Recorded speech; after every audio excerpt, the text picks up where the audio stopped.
Hello folks, Bob Matheny, Mayor of Zebulon, and we are in downtown Zebulon for another edition of the Zebulon Mayor Show. Joining me today is Brandon McCraney.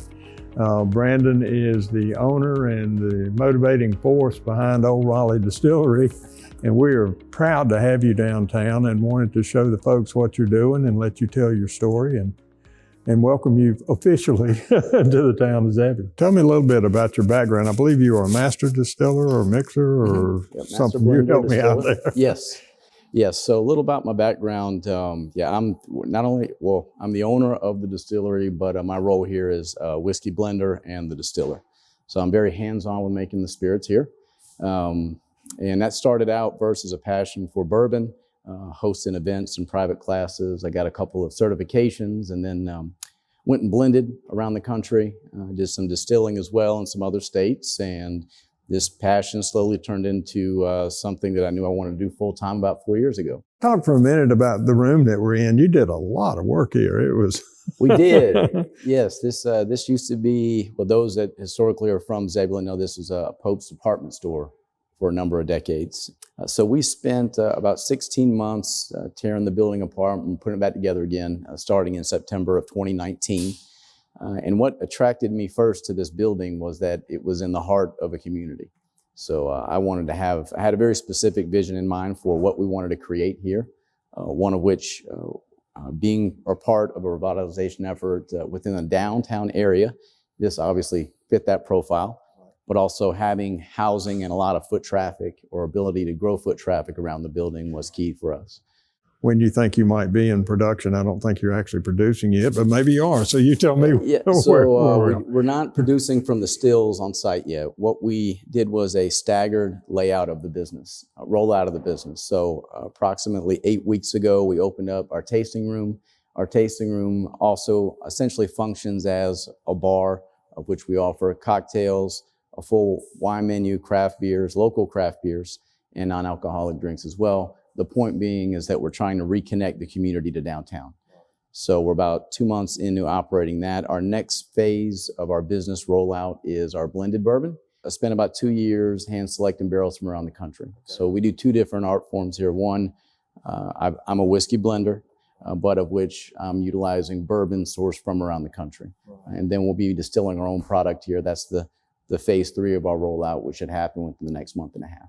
What is the biggest factor that affects the taste of the bourbon? Because you can go in the liquor store and you can pick one here and you can pick one here, and there's a difference between them. So what is the biggest factor that feeds into that? Over half of the flavor profile is going to come from the charred oak barrel, in particular with bourbon.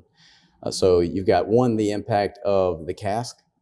Two would be the location of where that cask was. So right. In the southeastern U.S., for example, in unconditioned space, warehouses or rick houses, those different seasons create swelling and contracting of the bourbon in the barrels. Right. And thus it allows for the bourbon to interact with the tannins of the wood and give you those very unique nuances that a bourbon can offer. Right. That's one. Two would be the ingredients. So depending on the mash bill, or also known as the recipe, those grains can contribute various elements of flavor right. To the bourbon. So whether it's corn, and all bourbon is at least 51% corn, right. But the other two dominant grains within a bourbon are the barley and then also rye.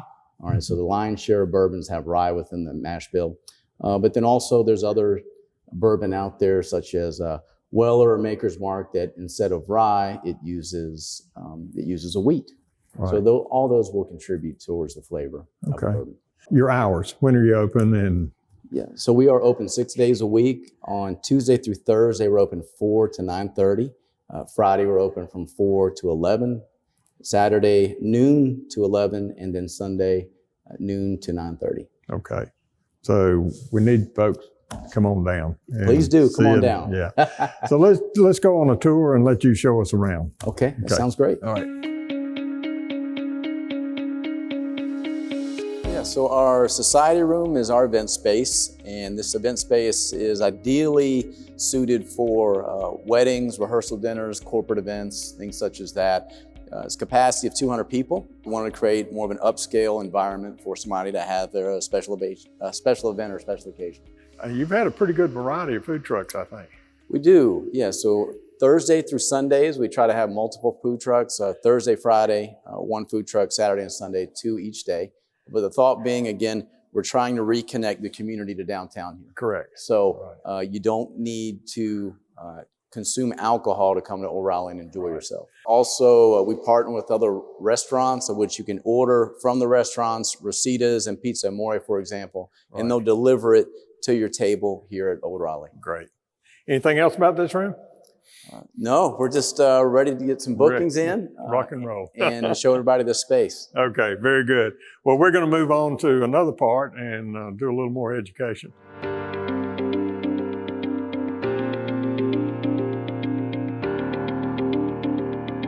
We've moved to, what do you call this room? Storage?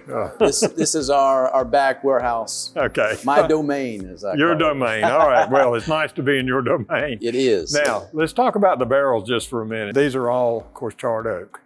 They are. And the barrels that you see behind you and around you range anywhere between 3 and 17 years old. Okay. And they were produced in 4 different states. What I have going on here is I'm basically setting up the blend that we have for our first batch release. So to your far right here, we've got a wheated-based mash bill, a bourbon out of the Western United States. The one in the middle and this third one here were east of the Mississippi, and they were a rye mash bill. And this final here is the 3 blended together. So I spent about 2 months refining that, getting it in exactly how I wanted it. All right, well, Mary, would you like to try a little bourbon on camera? Sure, why not? All right. Well, look, I'll start you out with, that is a wheated mash bill bourbon. All right, want to caution you, that's 110 proof. Right. So it might be a little higher than what you're used to. Yeah, I'm an 80 proof guy. You're an 80 proof guy. Okay, so what you're going to get is a big a mouthful of fire, all likelihood. Yeah. But it's been sitting here a while, so might have had a chance to open up a little bit. All right. Yeah, I can smell the strength there. I'm just going to take a sip. All right, go for it. Yeah, it's got a little kick to it, doesn't it? Yeah, it sure does. Just a little bit. So what's talking to you also is that wheat. And that wheat's got a little spice in there. Right, right. All right, so I found within our blend, I kind of put that on the tail end of our blend and kind of give it a little curveball. I got it. In there. No, it's very tasty. It's just got a little more punch than what I'm used to. So we started you with 110. We'll move you over. This is stepping it up a little bit. I didn't cut it with water. Let's take a small sip. That's 120 proof, but it's a rye-based mash bill bourbon. Okay. That's got a kick. Maybe good for a sore throat. Maybe not as spicy. Yeah, the first one. It's right. So that's our base. I call that within our blend. That's our base bourbon of which I build upon it. Right. It's got a nice full-bodied flavor. It does. I agree. A little bit of a treat. You'll notice within that bourbon, you might see black flakes in there. That's straight out of the barrel. It hasn't been filtered at all. Oh yeah, I can see them now. Right. Okay.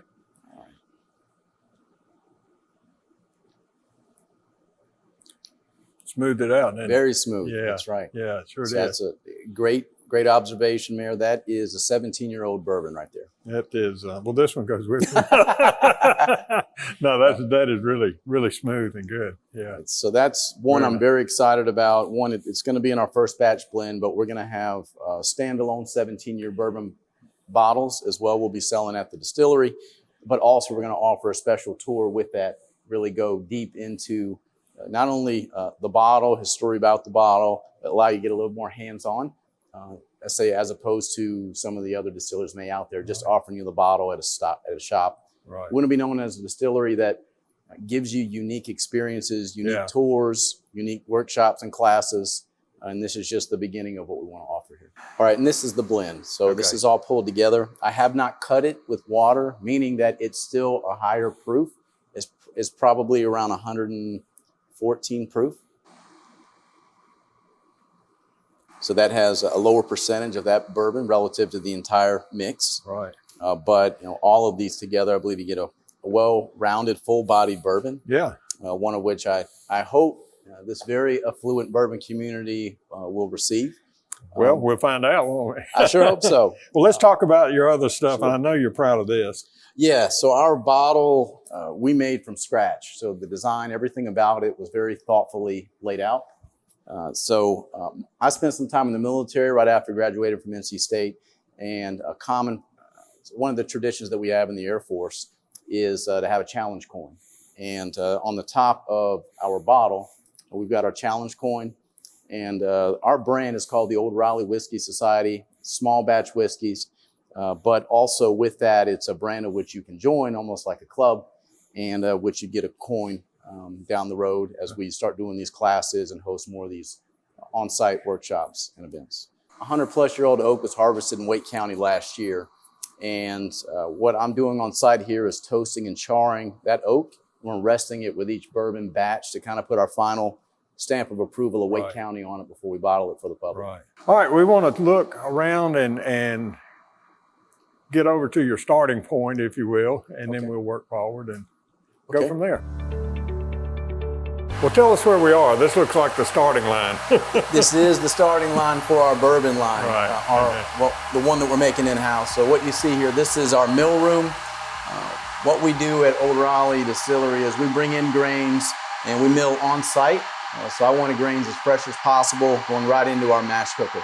So we'll bring in the grain, dump it at the top. It grinds up those grains, a consistency, let's say oatmeal or grits, channels it through this auger down here, and then it works its way through that room next door to our mash cooker. Okay. The grains work their way through the hammer mill, up through the auger, and into our mash cooker here. So if you've ever been to a brewery, this is what you'll find here in the back of Old Raleigh, where we're cooking the grains, and then when it's nice and ready, we'll suck it out of this mash cooker and then pump it into our open air fermenting tanks. Okay. And how long does it stay in those tanks typically? It varies depending on the temperature, time of year, so it could be about 3 to 4 days before it's ready. Okay. And what's going on during the fermentation process is that's where we pitch the yeast.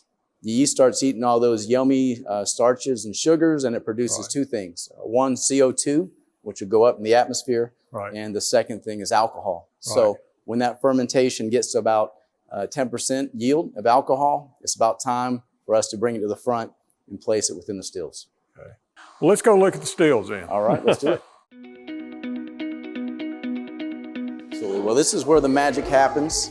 What you see behind you, this is a 300-gallon whiskey pot still. And so what we do from when the mash is done, getting to the point where it's ready for me to move those fermentation tanks to the front of the production space, I'll inject that mash into these stills. And then from there, I inject steam. And we've got this blue device up there, that's our agitator. And basically it just keeps stirring up the pot. If you've ever made a sauce, where you've got a saucepan, you keep stirring it so you don't want it to stick. That's essentially what that's doing up there. Okay. So it's spinning, and as we inject more steam, the temperature begins to rise. And what we're looking for is ethyl alcohol, those vapors to start running off that mash. So what goes on in the still is these vapors rise through bubble caps within this still here, and the vapors rise and they fall on a plate. And the temperature is continuing to rise and the pressure rises, and that vapor continues to rise through another bubble cap and then fall on a plate.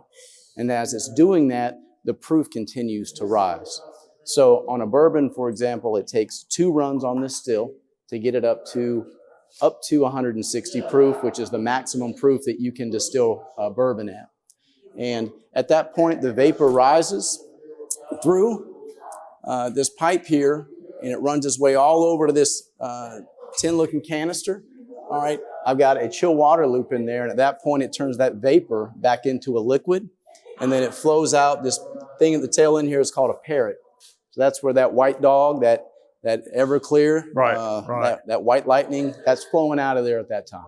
Okay. So that's what our flagship's going to be is the bourbon, but what we have the ability to do on this still as well is on a run, I've got the ability to open up, if you see that blue handle up there, all right, I open that up and the vapor then will drop down and it'll work its way up this thing that looks like a flute. This is a column still, and it repeats that distilling process through that bubble cap, falling on a plate numerous more times until the point where I can get it up to 190 proof.